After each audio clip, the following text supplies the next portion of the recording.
Everybody's crazy but me. Everybody's nutty as can be. Everybody's crazy but me. Everybody's crazy but me. Everybody's crazy but me. Blog Talk Radio. Hello, this is the girl George and the Dragons Radio Show. Today we have a girl for you, a very, very talented young lady. Her name is Kim Ewart. Is that how you pronounce it? It's Ewart, actually. It's Scottish. Ewart, because there's an E-W-A-R-T, so it's Ewart. Yeah. And your band is the Paisley Nightmares? Yep, Paisley Nightmare. Oh, cool. You're in Berkeley, right? Yeah, actually, I'm in Alameda, or Oakland. Yeah, that area. That's all the same difference. That's all within 10 miles of each other. You were just in the paper, huh? What was that for? Yeah, I was playing at an event called the Mixed Media Mixer in Berkeley. It's basically an event where they bring together a lot of bands and artists, and the artists do art while the bands play. So I was playing there, and someone from CSU East Bay stopped by and wrote it up for the Pioneer, which is their campus paper. That's cool, and they used your picture. You're very photogenic. I would have picked your picture, too. You look like a rock star. How old are you? You're pretty young. Oh, I'm not that young. I'm actually 35. That's still young. I'll be 70 in a couple of weeks, you know. So I'm half of your age. So I'm old enough to be your grandmother. Are you coming to my birthday party? I am coming. Oh, good, great. You got to bring me a present. You got to make it. Oh, you're drawing a picture for me, so that's cool. Yeah, exactly. I'm drawing a picture of you fighting a dragon, or maybe multiple dragons. So that's I'll bring that, or maybe something else. Great. So how did you start playing music? Oh wow. I started playing music pretty young. I grew up in a musical household. My mom played the piano and the flute, and my dad played the trumpet. And then I was given a little electric keyboard when I was 11 years old, and I just immediately started writing songs on it. I mean, I've always just loved music more than anything else, and just loved writing songs, and that's always just been, the sort of the driving force behind my whole life and everything I do. When did you pick up the guitar? I picked up the guitar when I was 15. I had been wanting to play guitar for a really, really long time. My mom actually made me take piano lessons before I could play guitar, but then I got to take some guitar lessons, and then I sold a bunch of my belongings and bought a guitar from a girl at school. So that was my first electric guitar, and then I've just been writing songs on the guitar ever since. I just love it. So where are you from originally? I grew up in Baltimore, Maryland. Maryland, wow! How'd you get up on this side? I drifted over here after many, many places in between. I've lived all over. I've lived in Maine, and then after Maine, I moved to San Antonio, Texas, and lived there for a few years. Then I came out here, so I've basically been here ever since with a little bit of You missed Nashville, huh? Huh? Yeah, I skipped Nashville. I don't know why. You would have liked Nashville. I loved it. Yeah, I was thinking about Memphis actually, because I like a lot of the music from there. But yeah, I don't know. Maybe I'll end up in Nashville sometime later. I would like to have gone to Memphis. I miss Memphis, and I missed New Orleans. I almost made it a couple of times, but I didn't get down there. But I did get to Nashville. I was in Nashville for 3 years. And that was fun. Wow. Have you been in L.A.? No. I've been down there occasionally just to visit, but no, I haven't spent much time in L.A. Well, L.A. is real hard, but they'll make you write. That's when I started really writing for real was L.A., because, you either do it or go home. L.A. is really really got a whip to you. But they'll make you right, you know. Where Nashville was very homey and everyone sleeps on each other's floor and everybody knows each other. So you know all the songwriters in Nashville. It's very everyone's like related. They're all like family there. Where LA is like hardcore. New York's too hardcore. I couldn't handle New York. New York, I almost died there. Did you ever go to New York? Yeah, actually, I have family there. So growing up, I used to go up to New York. I have a cousin who's about exactly my age. We were 11 days apart, so we were just, best friends. So I used to go up to New York, take the train, and visit her. Oh, so you're from the East time. Coast, so you're used to that. But they're just way too fast and too hard for me to deal with, and too cold. It was a winter. And it was freezing. I'm not used to snow. I'd never seen snow before. I'm from here, where it never snows. Yeah, that's nice. I hate snow. One of the reasons here it I stays right around 70 all year around, but there it was like a blizzard and I couldn't handle it. I was froze to death. Yeah, I don't know. I miss the East Coast sometimes, but I do like the weather out here. It's pretty nice. Oh, you'll end up going back there. Everyone goes back when they get older. I was in LA till I was 50. I was there for like 12 years, and I figured, oh, it's time to come back home, so I came back here. That's where I'm from. Which everything got really expensive while I was gone. That's when the techies took over the land and the prices shot up, where it's ridiculous of rent here. Yeah, it's pretty intense. It's become a very intense place to live. It used to be a lot more laid back when I first moved out here 6 years ago. Well, I've been back longer now. I've been back almost 20 years. I've been back since I was 50. I got back in 1995, so next year it'll be 20 years I've been back. Time flies. So when did you start writing music? Right in the beginning, right when you first picked up an instrument? Yep, exactly. I've always been writing music, and that's always what I've wanted to do. Just as soon as I picked up an instrument, I was just making up my own songs and really using that to deal with a lot of the stuff I was struggling with, all the bad stuff in my life. I'd just write songs about it. So that's what kept me going for so long. And, now I just want to give that back to other people and, help to do whatever I can to make it so that other people get a chance to do the same thing. Because music it's just so powerful to change your life for the better. Yeah, well, any kind of art. Some people use art. Well, you do both, right? Yeah, well, I just like to express myself creatively in as many different ways as I can. I mean, I really just think that any different creative thing you do will make you better at all the other creative things you do. Yeah, it's true, and it helps when you can draw, because then you can make really cool flyers. Because some of the grooviest groups that stayed around the longest were because one of the guys in the group was a great artist, like the Charlatans. They made the first posters. They never made money, they never got famous that way, but they made the first psychedelic posters because one of them was an artist, or a couple of them were artists. And Flaming Groovies, Ciro, the leader of the group, is a great artist, so they have the greatest posters ever were, and the artwork on the LP. So even if you didn't like the music, it would go anyway because the art is good, So they go together. Yeah. They go together. I can't draw at all myself.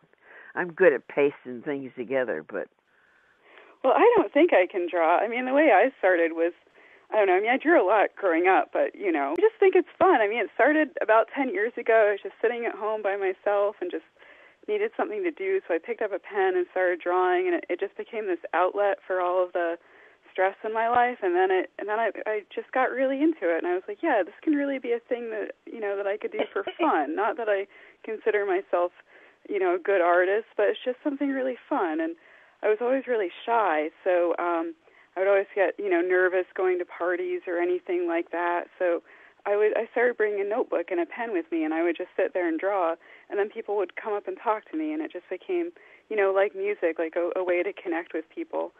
So, it's just well, I like fun. your artwork. I think it's really cool. Well, thank you. So, is there any other kids in your family? Yes, I have a younger brother. How old is he? He is 32. Is he in art or music or anything? He actually he went to school for architecture. So yeah, so that's sort of he was always sort of the, more logical one, the one that was into science and design and math And making money. Yeah.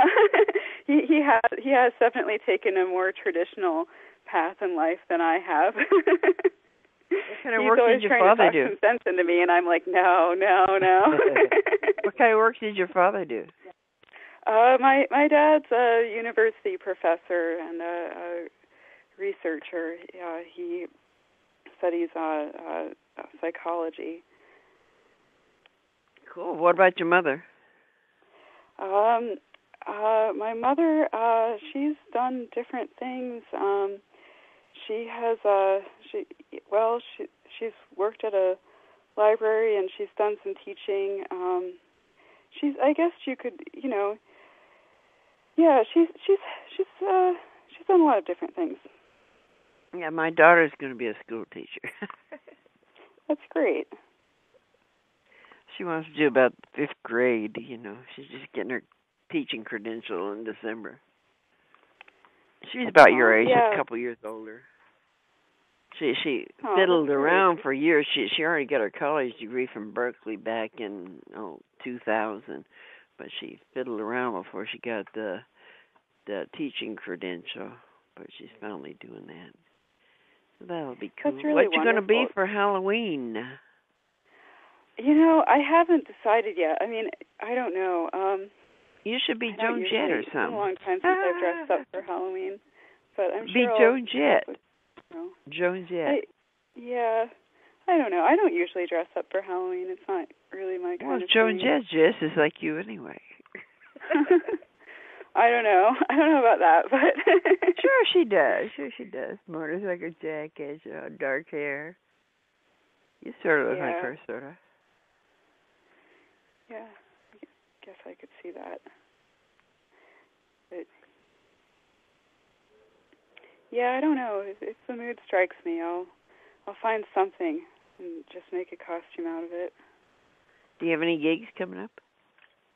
Just the art show, October 26th. I'm doing the mixed media mixer again, this time as a visual artist. I've gotten kind of into drawing these little creatures because, of course, when you draw creatures, you don't have to make them look like anything that's real. So, you can just use your imagination and no one's holding you to any standard, but it's also just really fun. So I thought, well, I'll just make a little creature for anyone who wants one. So I'm going to be doing that, and I'm really looking forward to it. So the mixed media is at the Firehouse in Berkeley, right? Yep, exactly. So where's that at? It's on Adeline Street. It's near the Ashby Bart. Pretty much right across the street from the Ashby Bart. It used to be a firehouse? I guess so. It's also it's right next to this. Yeah, it's also right next to this former punk venue called the Ant, which apparently also used to be an antique shop, and that's why they called it the Ant. So last time I was there when I was playing, I talked to the guy who was from the Firehouse Arts Collective and was kind of overseeing things, and he actually showed me the space and he told me the story about the venue and how they had to shut down because they've gotten a lot of noise complaints being right there in that part of Berkeley. But it's always cool when you meet people and they tell you about the history of something and you get to learn more about wherever it is you are. Isn't there a place right around there that looks like a monastery or something? I don't know. Well, it might be on the other side of the Bart. There's a place it's really bizarre-looking buildings. It looks like a monastery or some weird thing. Berkeley, we have castles up in the hills and stuff, and it looks like Disneyland and stuff. People here are kind of creative. Yeah. I haven't. So spent you a live lot in of time Alameda? Yeah, You I live in do. Alameda? Yeah. I'm from Alameda. I was born in Alameda. Oh wow, yeah. Actually, I remember seeing that in the documentary. You see, a couple of years ago, I watched that whole documentary. I thought it was The pretty whole cool. thing? Yeah, no, I'm a big music documentary geek. I watch tons of Yeah, documentaries. me too. That's my favorite thing to watch is documentaries on music. So I mean, you sent me that link, and I was like, oh, a documentary and about someone I know. I've got to see this. How did you like it? I loved it. It was great. I mean, there are so many different people in there, interesting people. I mean, it's been a couple of years since I've watched it. So yeah, Chris memory's a little Christopherson's in rusty. it. I'll have to watch it again, but yeah, I just remember, you've lived all over. You've lived in Alameda, Nashville, LA. You've done all kinds of things. And yeah, it just seems like, like you were sort of a groundbreaking person back then. Still I am. don't know. Definitely. Now my venue is Facebook and YouTube and talk radio. and the Missouri Lounge open mic. Oh yeah, well I always have to have a place to play every week. I've got to play for an audience once a week or I'll go crazy. And I love open mics because you can just walk in. You don't have to book it. You don't have to get a band together and rehearse or nothing. You just walk in, sign up, you're on. It's just that simple. So I've always loved open mics. I've ran them, and if I haven't ran them, I just am part of it, and I'm one of the acts, And then you have new people every week, so you don't have to go traveling around and, looking for a new audience because there's new kids every week to surprise. I like a fresh audience that have never seen me before because they're amazed. The first time they see me, they're amazed.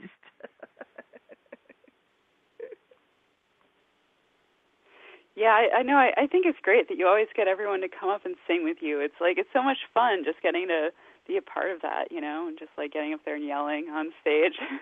Oh, I love it. I love everyone up on. I like having more people on stage than out in the audience. And then now I've got that portable mic, so I can go out in the audience and terrorize them.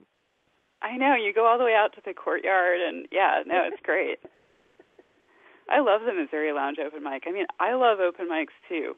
I really do. I mean, I started playing open mics just kind of like, well, I've just got to learn to, get comfortable on stage and be a better musician, I guess. So I just kind of, it was just like a way to get out there and try doing what I wanted to do. But then I've been playing open mics now for about 10 years, and I just love it. You can just play as many as you want to, and you meet all kinds of interesting people. And I love it that, that it's just open to everyone, and everyone gets a chance to just get up and do whatever they want to do. Yeah, that's where you meet people because people don't hang out on the weekends. If you go to a gig on the weekend, the people are the fans of that group that's on stage, and they follow that group. It isn't like they're going to have a different audience every week because they come to see that band, period. Where at open mics, it's everybody. It's people that are there just to be there. There's people that are there to play there for the first time. Some of them have been playing for 100 years, like me, and some of them, it's their first time on stage. I went on stage at an open mic when I'd been playing 3 days. I knew 3 chords and 1 song to every man. In North Beach, somebody came up to me and says, hey, because I used to carry around the guitar, because I was a topless dancer over on Broadway.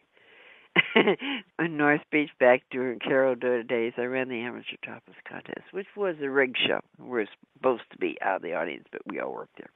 So anyhow, I was only on stage for a couple of minutes, and then I was off for an hour. So I'd go up to North Beach, up in Upper Grant, where the old Bohemian clubs were, and went to the Coffee Gallery and the Coffee Infusion with my guitar. And I'd only been playing 3 days, and they all knew me because I went there all the time. And they said, hey, come in, open the open mic for us over at the Coffee and Confusion because we have no one to open. I said, I only know 1 song. They said, well, that's all we need. And being I was on stage all the time without a top, Being on stage singing meant nothing. It didn't matter if I couldn't pray. I was used to being up there naked, so it was no big deal. So I went up there and did it, and they loved me. And I got them to bang along. See, they had ashtrays that were these tin ashtrays, and I got them to bang them on the table. And so everyone sang along with me. That way I wasn't alone. Didn't matter if I did it right. So I've been doing that right from the very start. Getting them all to sing along and bang their ashtrays along. Yeah, that's great. What was the first open mic you played at? Was that in Baltimore? No, it was in San Antonio at a place called Casbier's, which was a great venue with a lot of history to it. Is that place still there? Down. No, it's shut down. It's shut down? Yeah, they all come and go. Oh, well. Yeah. Have you ever been to Austin? Yeah, well, that's where, I lived in San Antonio, which is an hour south of Austin, but of course, a lot more affordable to live. So I'd go up to Austin pretty much every weekend, just to see shows. Yeah, I hear Austin has a big scene going on up there.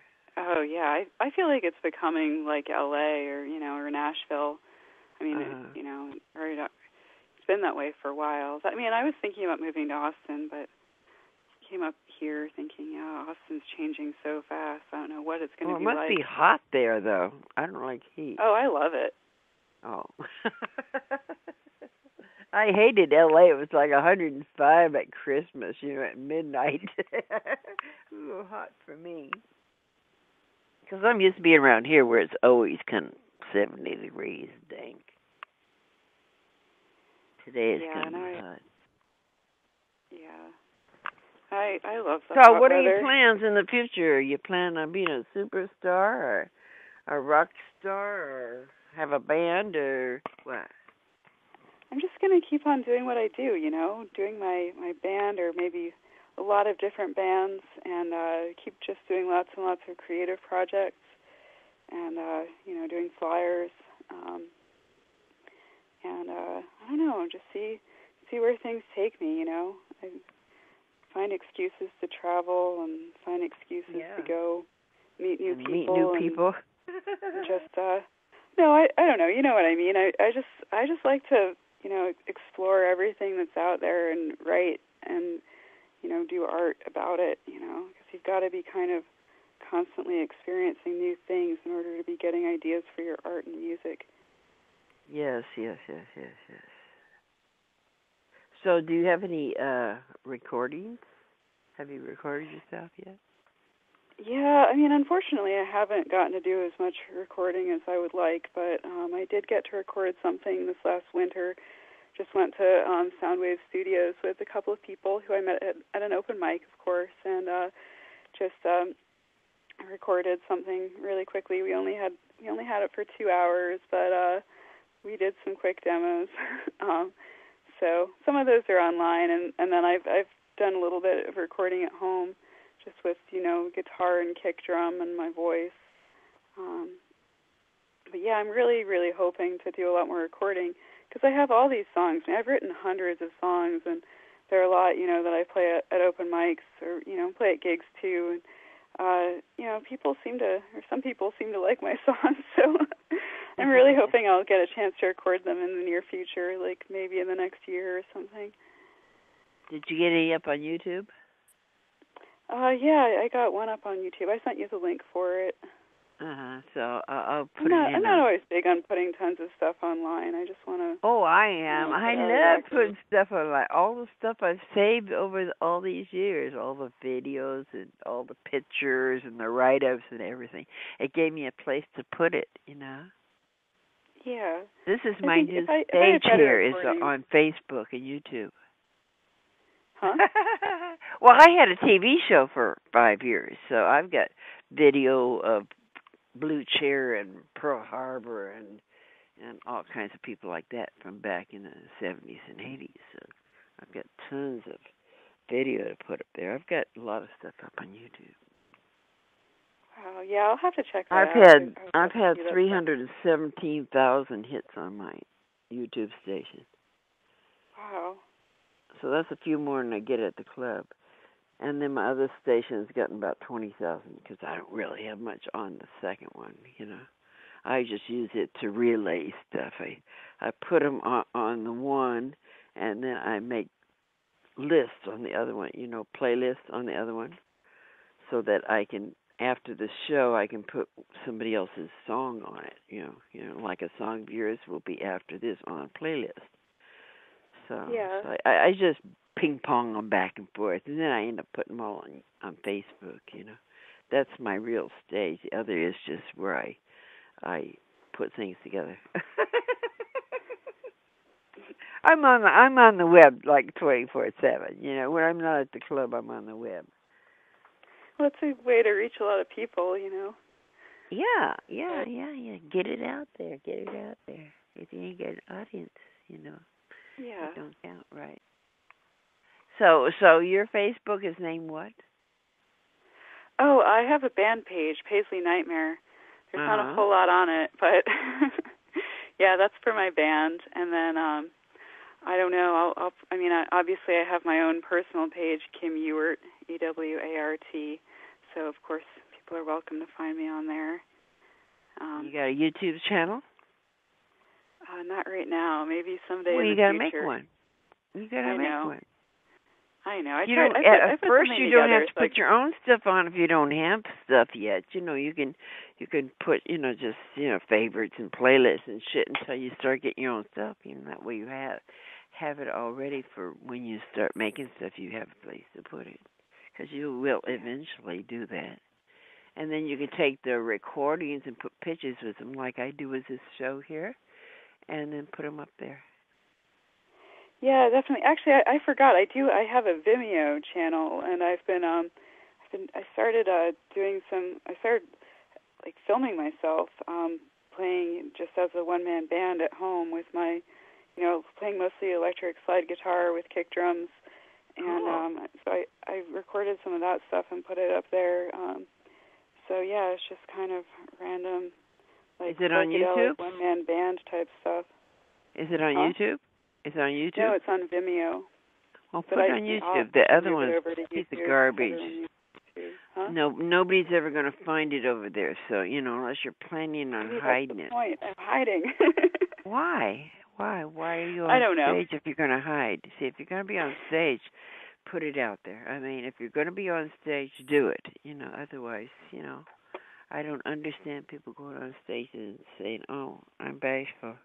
Oh, I'm hiding it." You can't. You gotta throw it out there, and either they like it or they don't. If they don't like it, well, yeah, that's definitely what I say. They can go somewhere else. If they don't like what you do, they can go somewhere else. You just do what you do. Yeah, I know. I'll get organized about all that stuff eventually. I'm more of a quit being living bashful. Life offline.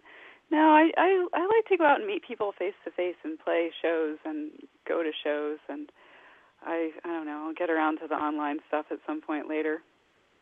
Well, I already did that. I already did on stage in your face for years and years. Oh, I'm very old, so this is what I consider home. Okay, it was great talking to you. We're about out of time now. I'll see you at my birthday party at the 29th, right before Halloween, at the Missouri Lounge. It's my 70th birthday party. So thanks for coming. This is the Girl George and the Dragons radio show. Saying, see you later, alligator. Everybody's crazy but me. Everybody's nutty as can be. Forming games, waging wars, paint the names upon the door. You against me, us versus them. No communicado, don't give a damn. Our kids in the street are the gross casualties now. Everybody's crazy. Everybody's nutty as can be. Raping the oceans with derricks for oil, lusting for money, divvy the spoil, build bigger bombs, store 'em all up. More bombs, they won't take our stuff. Push the wrong button, we're all history now. Everybody's crazy but me. Everybody's nutty as can be.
are just naive.